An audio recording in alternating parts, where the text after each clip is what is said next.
Captain Lisa Howard sat at the command center of Earth Defense Station Alpha, her eyes fixed on the display screen.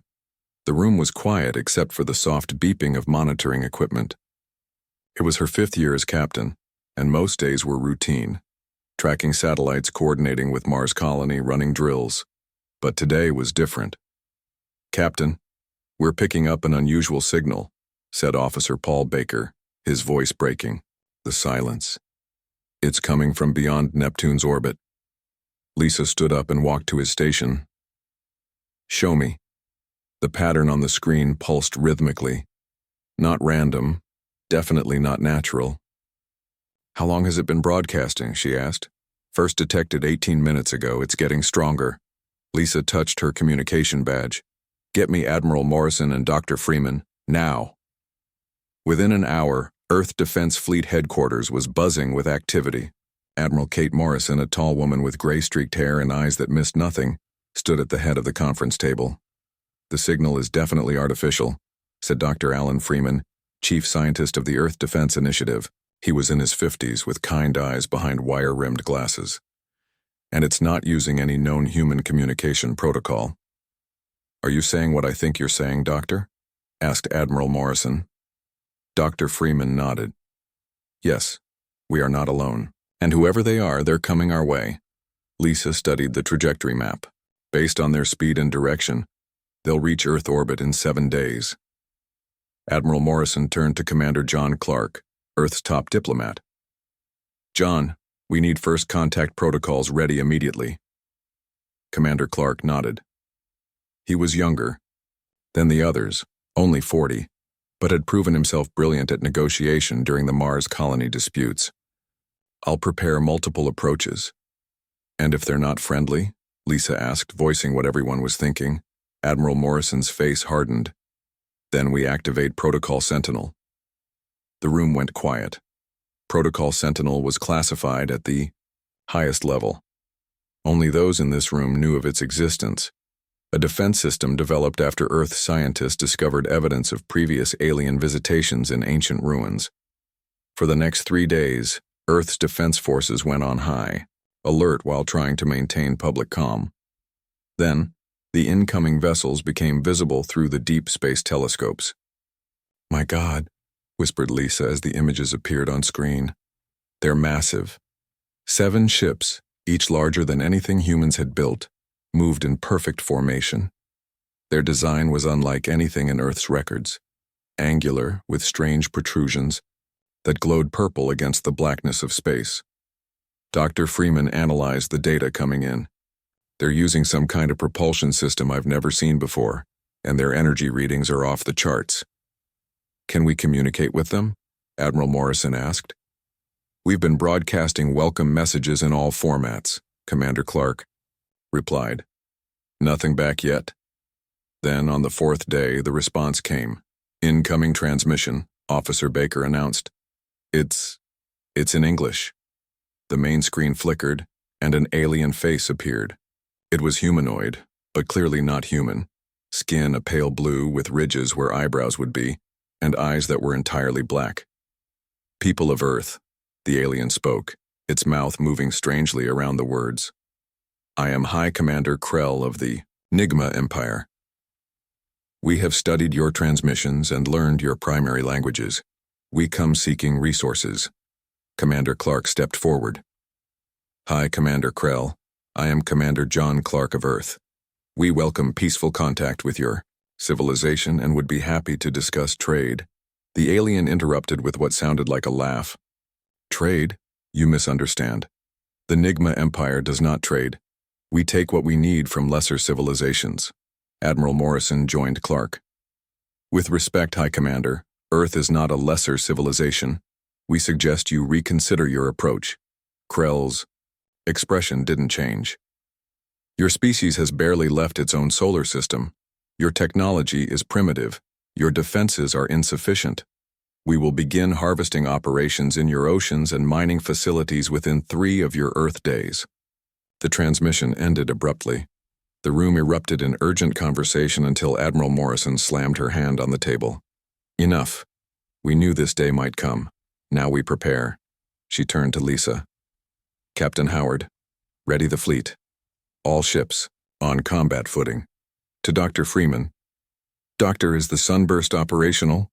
Dr. Freeman hesitated. Theoretically, yes.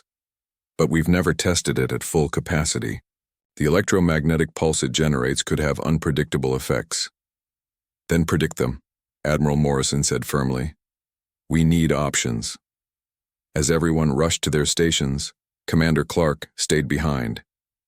Kate, we need to try diplomacy, one more time. If their technology is as advanced as it seems, a war could devastate Earth. Admiral Morrison nodded. I agree. But we negotiate from strength, not weakness. She turned to Lisa. Captain Howard, prepare the EDS Defender for a diplomatic mission. Commander Clark will represent Earth, but I want the NIGMA to see we're not defenseless. The next 48 hours were a blur of activity. Earth's leaders were briefed, military forces worldwide placed on alert, and key civilian population centers prepared for possible evacuation. Dr. Freeman worked tirelessly in his lab, studying the NIGMA ships from afar. Late that night, he called Lisa to his lab. I found something, he said, excitement in his voice. Look at these energy readings from the NIGMA ships. Lisa studied the data. They spike every 14 minutes. Exactly. It's their shield harmonics. They're vulnerable at those moments, specifically to a very precise electromagnetic frequency. He showed her his calculations. If we can hit them with the sunburst during that window, Lisa immediately contacted Admiral Morrison. By dawn, they had a plan. The EDS Defender, Earth's newest and most advanced warship, would approach the NIGMA fleet in a show of diplomatic engagement. Commander Clark would attempt negotiation while Captain Howard and her crew gathered more data on the NIGMA vulnerabilities. As Lisa prepared to board her ship, Admiral Morrison took her aside. Lisa, if diplomacy fails, you're authorized to test Freeman's theory, a targeted sunburst pulse on their smallest vessel. Nothing lethal, just enough to show them we can hurt them. Lisa nodded, understanding the weight of her mission. And if they attack first? Admiral Morrison's eyes were steel. Then you show them why Earth was worth avoiding. As the EDS Defender launched toward the waiting NIGMA fleet, Lisa felt calm despite the tension. Earth had faced challenges before: climate disaster, resource wars, the Mars Rebellion. Each time humanity had adapted and grown stronger. The NIGMA Empire thought Earth was primitive and defenseless. They were about to learn how wrong they were. The EDS Defender moved through the darkness of space toward the waiting NIGMA fleet. Captain Lisa Howard stood on the bridge, her face illuminated by the blue glow of the control panels. The massive alien ships loomed ahead, their strange purple lights pulsing in the distance. We're entering communication range, Officer Paul Baker announced. NIGMA vessels are tracking us but not moving to intercept. Lisa nodded. Open a channel. Commander John Clark stepped forward. His diplomatic uniform was crisp, his expression calm despite the tension everyone felt. This is Commander John Clark of Earth. We approach in peace to discuss the future relationship between our civilizations. The main screen flickered, and High Commander Krell's blue face appeared. Those black eyes showed no emotion as he regarded the humans. Your approach is noted. You may dock with our command vessel for discussions. Bring no more than 3 representatives. The transmission cut off abruptly. I don't like this, Lisa said quietly to John. It feels like a trap. John adjusted his collar. Probably is, but we need to buy time for Dr. Freeman to finish his work on the sunburst. Lisa turned to her security chief, Lieutenant Sam Wilson. Prepare a team, full combat gear, but keep it concealed. We're not starting a fight, but we'll be ready if one finds us. Back on Earth, Admiral Morrison watched the situation unfold from Defense Command. Beside her, Dr. Freeman worked frantically at his console. The sunburst calibrations are almost complete, he said, not looking up from his work. But there's something strange about the NIGMA ships. They all pulse with energy at exactly the same moment. What does that mean? Asked Admiral Morrison. Doctor. Freeman pushed his glasses up. I think they're linked somehow, like they share a single power source or control system. Is that important? It could be. If we target one ship with the sunburst, it might affect all of them. Or none of them. He frowned. I need more data. Admiral Morrison tapped her communication badge. Captain Howard, change of plans. We need detailed energy readings from inside their command ship. Plant these sensor devices discreetly during your meeting. Aboard the Defender, Lisa received the new instructions. She briefed John and their team quickly before they boarded the shuttle. Remember, she said, we're here to talk, but be alert and find opportunities to place these sensors. The shuttle approached the enormous NIGMA command ship. Up close, it was even more alien. The hull material seemed to shift and flow like liquid metal, yet was clearly solid. A bay opened, swallowing their small craft. When they stepped out, 2 NIGMA guards waited. They were tall, nearly 7 feet, with the same blue skin as Krell, but more heavily armored. Follow, one said simply. The humans were led through corridors that seemed to breathe. The walls pulsed with the same purple energy they had seen from a distance. At regular points, Lisa signaled her team to discreetly place the tiny sensors. Finally, they reached what appeared to be a command center. High Commander Krell sat on an elevated platform, looking down at them with what seemed like amusement. Commander Clark, he said. You wish to discuss terms? John stepped forward confidently. Yes. Earth is willing to establish peaceful relations with the NIGMA Empire. We can discuss limited resource sharing that would benefit both our peoples. Krell made the sound they now recognized as laughter. You misunderstand your position. We don't seek permission. The resources of your planet are exactly what we need to refuel our fleet. What resources, specifically? Lisa asked, trying to gain information. Your oceans contain abundant hydrogen. Your mines hold rare metals we require. Your population will provide labor. Krell leaned forward. This process has worked on 17 other worlds. Resistance only increases suffering. John tried again. High Commander, Earth is not defenseless. We have technology that... We have studied your capabilities. Krell interrupted. Your weapons are primitive. Your defense is inadequate. To demonstrate, he touched a control panel. A screen showed a small Earth outpost on Titan, one of Saturn's moons. Watch, he said. A beam of purple energy shot from one of the NIGMA ships. The outpost exploded in flames. That was just a small outpost with 28 of your people, Krell said. Tomorrow we begin harvesting operations on your moon. The each day after Earth itself. Lisa felt cold fury rise inside her, but kept her face neutral. What Krell didn't know was that Earth intelligence had predicted this move. The outpost had been evacuated hours ago, a fact they had kept secret. We understand. Your message, John said carefully. We request 12 hours to inform our leaders and prepare our people. Krell waved a dismissive hand. Granted, it makes no difference. As they were escorted back to their shuttle, Lisa activated her hidden communicator. Admiral, did you get all that? Every word, came Admiral Morrison's voice.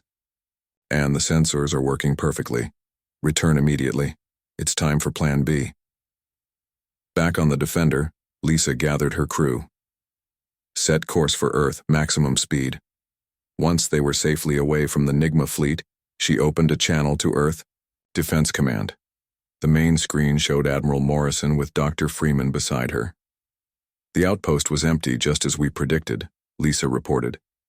But they're not bluffing about their intentions. Dr. Freeman stepped forward.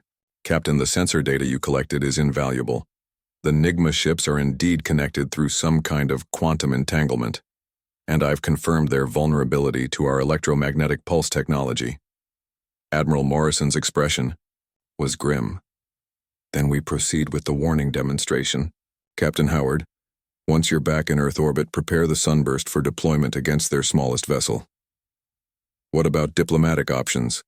Asked Commander Clark. We're past that point, Admiral Morrison replied. But we're not starting a war yet. This is a demonstration, a warning they can't ignore. 6 hours later, the EDS Defender rejoined Earth's defense fleet in high orbit. Dr. Freeman transmitted the final calibrations for the Sunburst device. Remember, he said over the comm, target only their scout ship. The pulse needs to be precisely timed to hit during their shield's harmonic cycle. Lisa nodded to her weapons officer. Program the targeting sequence. We'll give them one last chance. She opened a channel to the NIGMA fleet. High Commander Krell appeared on screen, looking annoyed at the interruption. The NIGMA Empire has 24 hours to withdraw from our solar system, Lisa stated firmly. Earth will not surrender its resources. We possess technology capable of neutralizing your fleet. This is not a threat, but a warning. Krell's black eyes narrowed. Your arrogance is noted, human. Perhaps we should move up our timetable. Perhaps you should heed our warning, Lisa replied.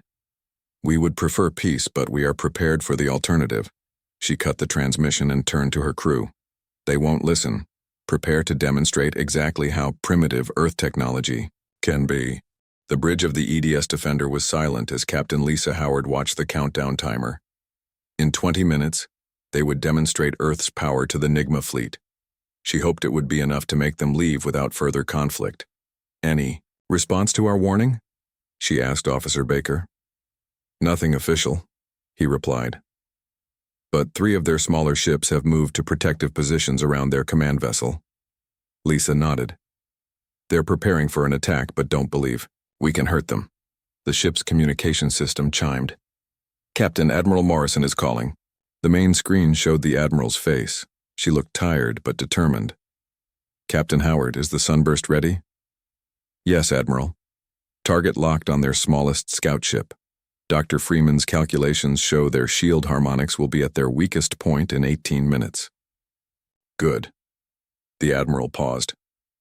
Lisa, there's something you should know. Our long-range sensors have detected more NIGMA ships at the edge of our solar system. If we can't convince this fleet to leave, we could be facing an even larger force. Lisa felt her stomach tighten. All the more reason to make this demonstration count. On Earth, Dr. Freeman was making final adjustments to the Sunburst targeting system. His assistant, young scientist Olivia Garcia, watched nervously. Will this really work? She asked. The NIGMA ships are so advanced. Dr. Freeman looked up from his calculations. Sometimes the most advanced technology has the simplest weaknesses. Their ships are powerful, yes, but they rely on energy harmonics that make them vulnerable to precisely targeted electromagnetic pulses. He pointed to a diagram on his screen. See these energy patterns? All their ships pulse at exactly the same frequency. It's efficient, but creates a shared vulnerability. Like how a strong wind can topple a perfectly balanced stack of cards, Olivia said. Dr. Freeman smiled. Exactly. Now let's hope our wind is strong enough. Back on the Defender, Lisa received the final targeting data from Earth. She turned to her weapons officer. Lock in these coordinates. Remember, we want to disable, not destroy. Understood, Captain. Targeting their scout vessel only. Lisa opened a channel to the NIGMA fleet. High Commander Krell, this is your final warning. Our demonstration will occur in 10 minutes.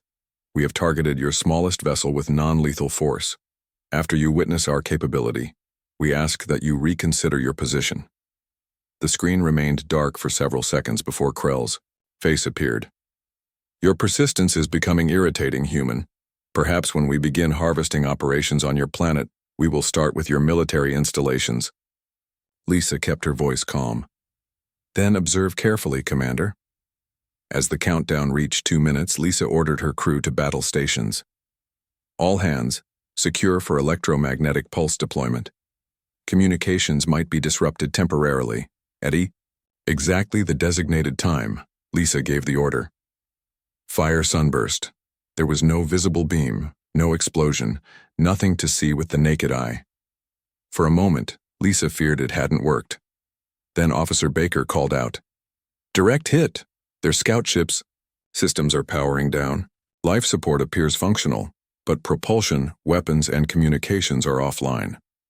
The bridge crew watched in silence as the small NIGMA vessel drifted, its purple lights flickering and then going dark. Get me Krell, Lisa ordered. When the NIGMA commander appeared on screen, his black eyes were wide with something that looked like surprise. As you can see, Lisa said, We possess technology that can neutralize your ships without harming your crew. That was at minimal power and targeted only at your smallest vessel. We have the capability to expand this effect to your entire fleet. For the first time, Krell seemed to consider his words carefully. This technology is unexpected. We tried. To tell you Earth is not defenseless, Lisa continued. We are allowing you to retrieve your disabled ship and its crew. After that, you have 23 hours to leave our solar system. Krell's face showed conflict. The NIGMA Empire does not retreat. Then the NIGMA Empire has never faced Earth, Lisa replied. The choice is yours. The transmission ended. Lisa turned to her communications officer. Send all data back to Earth Command. I want Admiral Morrison to see exactly what happened. On Earth, Dr. Freeman studied the results with growing excitement. It worked perfectly. Their systems shut down exactly as predicted. Admiral Morrison nodded. But will it be enough to convince them to leave? If not, Dr. Freeman said quietly, we can increase the power. Target more ships at once. Let's hope it doesn't come to that, the Admiral replied. Hours passed. The NIGMA dispatched a larger vessel to tow their disabled scout ship. Earth's defense forces remained on high alert. Commander John Clark prepared multiple diplomatic messages, ready to open negotiations if the NIGMA showed any sign of reconsidering. But as the deadline approached, NIGMA activity increased. Their ships began moving into attack formation. They're not backing down, Lisa told Admiral Morrison. If anything, they seem more determined. The Admiral's face was grim. Krell's pride won't let him retreat. Prepare for full deployment of the Sunburst. Dr. Freeman cut in. Admiral, I need to speak with you, privately. When the others had left the room, Dr. Freeman showed the Admiral his latest findings. The quantum link between NIGMA ships is more complex than we thought. If we deploy the Sunburst at full power against multiple ships, the feedback could cascade through their entire fleet. Isn't that what we want? The Admiral asked. Yes, but Dr. Freeman hesitated. The data suggests their home planet might be connected to the same network. Their entire civilization could be linked to these ships. Admiral Morrison understood immediately. You're saying we could affect their home world? How badly? I don't know. The pulse would travel through subspace, growing stronger as it goes. Their planet could lose power, communications, defenses, or worse. The Admiral finished for him. Dr. Freeman nodded grimly. We need to warn them of this possibility. Admiral Morrison sat heavily in her chair. Open a channel to the Defender. Captain Howard needs this information immediately. On the Defender, Lisa listened to Dr. Freeman's explanation with growing concern. Can we adjust the Sunburst to prevent this cascade effect? Not without significantly reducing its effectiveness, Dr. Freeman replied. It's all or nothing. Lisa looked at Commander Clark. We have to try one more time to convince them. She opened a channel to High Commander Krell. This time he answered immediately, his expression cold. Your deadline approaches, human. The NIGMA Empire will not be intimidated by your tricks. This isn't about intimidation, Lisa said urgently. We've discovered that using our technology against your fleet could have unintended consequences for your homeworld. Your quantum network, Krell cut her off. More deception. Our homeworld is beyond your reach, protected by technology you cannot comprehend. Please, Lisa tried again. We don't want to destroy you. We just want you to leave our system. Enough, Krell shouted. The NIGMA do not retreat. We do not negotiate. Prepare to be conquered. The transmission ended. Lisa looked at her bridge. Crew, determination in her eyes. Alert Earth Command. The NIGMA fleet is preparing to attack. We have no choice now but to defend ourselves. The NIGMA attack began without warning. Purple energy beams shot from their largest vessels, targeting Earth's orbital defense platforms. 2 platforms exploded instantly, sending debris spinning through space. Captain Lisa Howard gripped her command chair as the EDS Defender shook from a near miss. All ships evasive maneuvers. Return fire only on my command. Earth's defense fleet scattered using the tactics they had practiced for years. Small, fast ships darted between the massive NIGMA vessels, too quick to target effectively. Admiral, Kate Morrison watched from Earth Command, her face tense. Status report. 2 platforms destroyed. The moon base reports minor damage. No casualties yet, reported her aide. Dr. Alan Freeman worked frantically at his console. The NIGMA are using less than half their weapons capability. They're still not taking us seriously. That's their mistake, Admiral Morrison said. She opened a channel to all Earth forces. This is Admiral Morrison. Implement defense pattern Omega. Captain Howard, you have command of the fleet. On the Defender, Lisa acknowledged the order. All ships form up on my position. Prepare to engage. The Earth ships moved with perfect coordination, forming a complex pattern that confused the NIGMA targeting systems. The smaller, faster Earth vessels drew fire while the larger ones moved into position. High Commander Krell watched from his command ship, growing increasingly frustrated. Why can't you hit them? They're primitive vessels. His weapons officer looked nervous. Their movement patterns are unpredictable, and our sensors are having trouble locking on. Impossible! Krell slammed his fist down. Move us closer. Use all weapons. The NIGMA command ship surged forward, its massive weapons charging. The purple glow around it intensified. On the Defender, Officer Baker shouted, Captain, their command. Ship is powering up all weapon systems. Energy readings are off the chart. Lisa saw her opportunity. Now, all ships target the command ship's propulsion systems. 20 Earth vessels fired simultaneously. The barrage wasn't enough to penetrate the NIGMA shields, but it forced them to divert power from weapons to defense. Lisa opened a channel to Earth. Admiral, they've committed their flagship. Dr. Freeman, are the sunburst modifications ready? Dr. Freeman looked up from his work, his face grave. Yes, but Captain, I need to be clear about this. If we deploy the sunburst at full power against their command ship, the Quantum Cascade will almost certainly reach their home world. What exactly will happen? Lisa asked. Best case? Their planet loses power temporarily. Worst case? Dr. Freeman hesitated. Total systems failure on a planetary scale. Life support, atmosphere generation, everything. Admiral Morrison joined the conversation. Captain Howard, we need to try one more time. Hail the NIGMA command ship. Lisa nodded to her communications. Officer. After several tense moments, Krell appeared on screen. His blue face was twisted with rage. You dare to attack the NIGMA Empire? Your planet will be stripped bare for this offense. Admiral Morrison stepped into view beside Lisa. Hi, Commander Krell. Listen carefully. Our scientists have confirmed that your fleet's quantum link extends to your home world. If we are forced to use our full defensive capabilities against your command ship, the feedback will travel through subspace to your planet.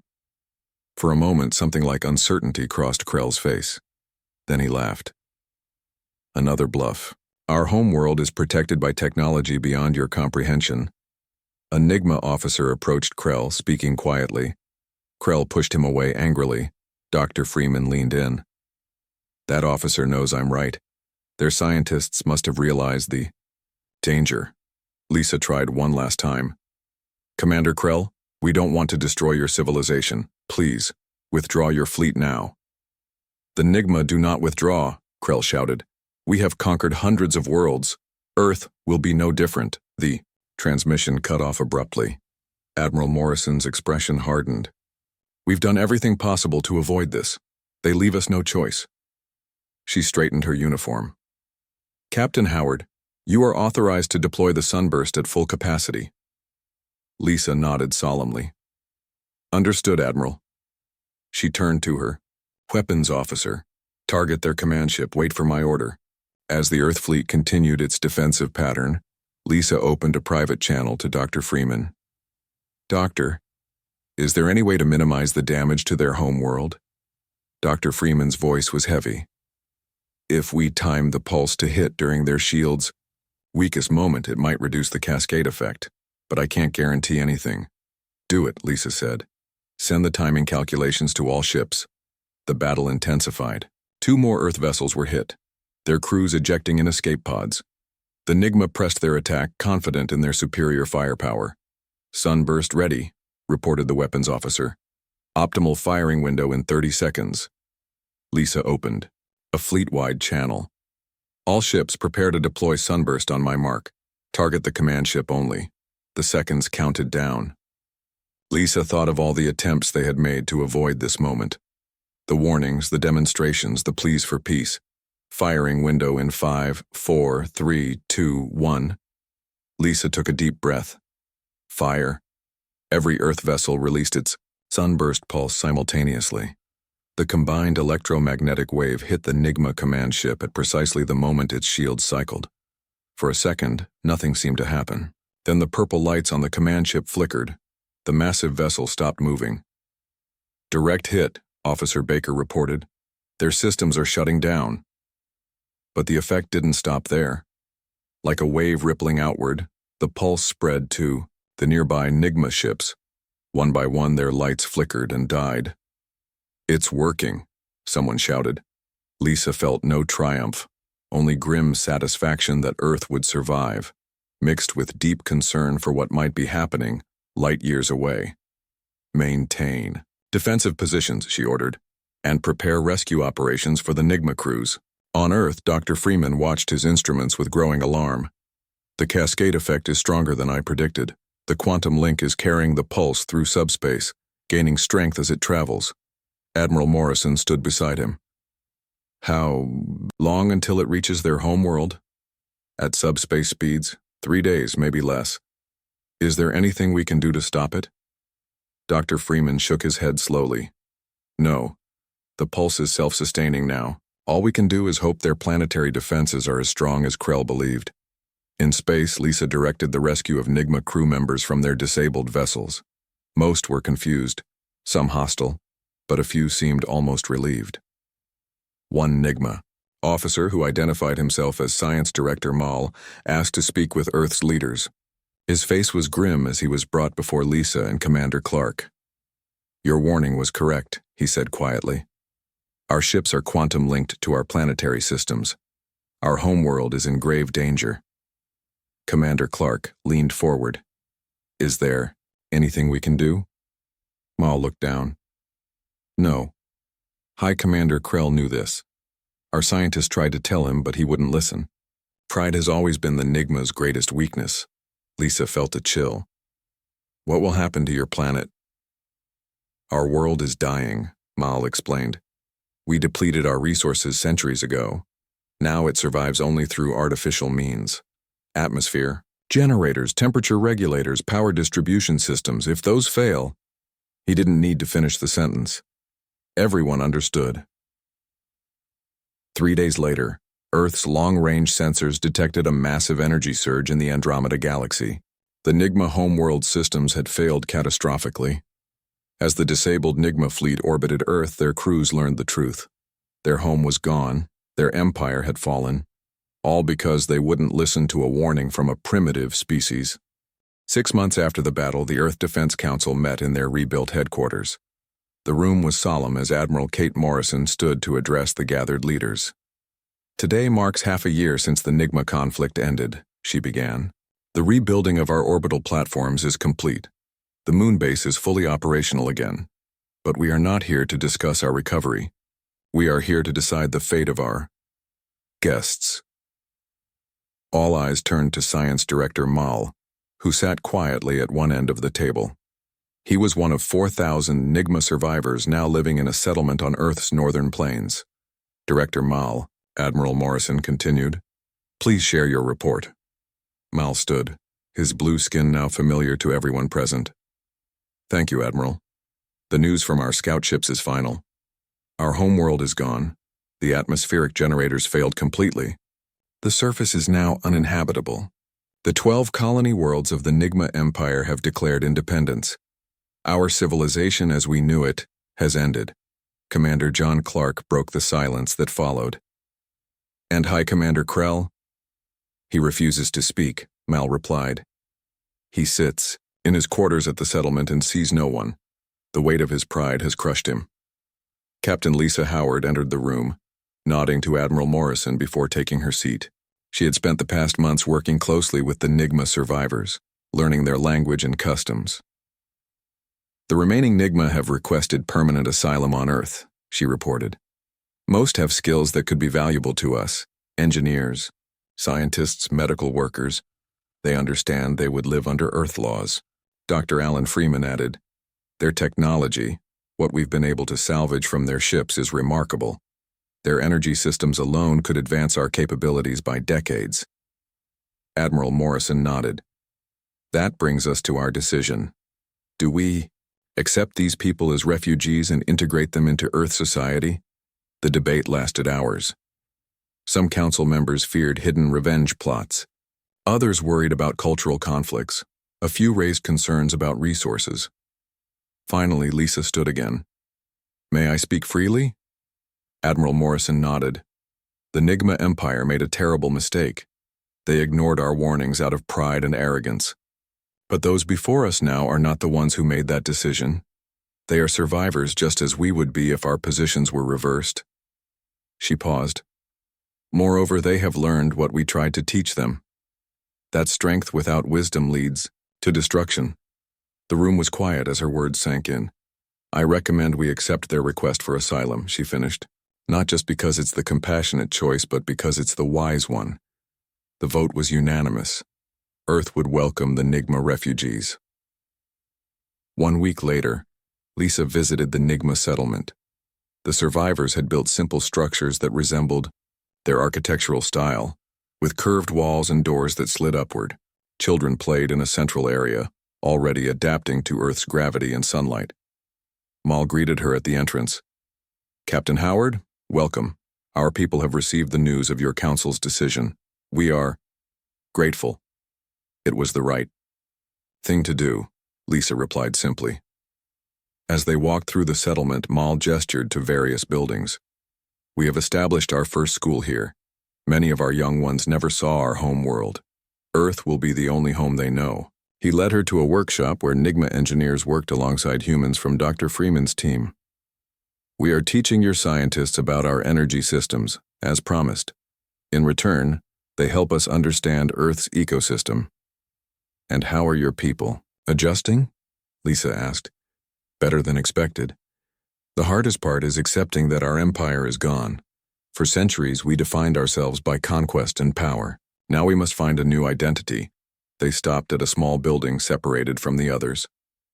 "Krell is in there," Mal said quietly. "He has asked to see you." Lisa was surprised. "Me? Why?" He did not say. But this is the first time he has asked. "For anyone?" Lisa nodded and entered alone. The room was dimly lit, furnished only with a bed and chair. High Commander Krell sat by a small window, looking older and diminished without his grand uniform. "Captain Howard," he said without turning, "the human who warned us." "Commander Krell," she acknowledged. "Not Commander anymore. Just Krell now." He finally looked at her. "I have had much time to think. About pride, about listening, about consequences." Lisa remained silent, waiting. "You tried to warn us. 3 times. My scientists tried to warn me. I refused to listen." His black eyes fixed on hers. "Why? Why did you try so hard to prevent our destruction? We came to take your world."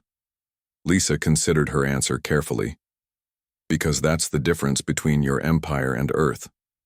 You conquered. We connect. You took, we trade, you commanded, we cooperate." She moved closer. "Strength isn't just about power, Krell. It's about wisdom. Knowing when to fight and when to talk. Knowing when to stand firm and when to bend." Krell looked away. "Lessons learned too late." "Maybe not," Lisa said. "Your people have a chance to build something new here. Not an empire, but a community. Not subjects, but citizens. And me? What place is there for the one who destroyed everything?" "That depends on you," Lisa replied. "You can hide away with your regrets, or you can help your people adapt, share your knowledge, learn from your mistakes." She turned to leave, then paused. "The choice is yours, just like it was before." 2 years later, Earth had changed. NIGMA technology had revolutionized energy production and space travel. The first joint human NIGMA colony was established on Mars, with more planned for Europa and beyond. At the Earth Defense Academy graduation ceremony, Admiral Morrison introduced the keynote speaker. Students, it is my honor to present Professor Krell, Chair of Interspecies Relations. Krell walked to the podium, now dressed in Earth academic robes. The audience of young cadets watched with interest as the former conqueror addressed them. Future Defenders of Earth, he began. I am here to teach you the most expensive lesson in galactic history, one that cost an entire civilization. He looked out at the mixed human and NIGMA faces. Power without wisdom is the path to destruction. Pride without humility ensures blindness. Strength without compassion leads to isolation. In the back of the hall, Captain Lisa Howard, now Admiral Howard, watched alongside Dr. Freeman and Commander Clark. They had all played parts in establishing the Interstellar Diplomatic Corps, dedicated to preventing future conflicts through communication and understanding.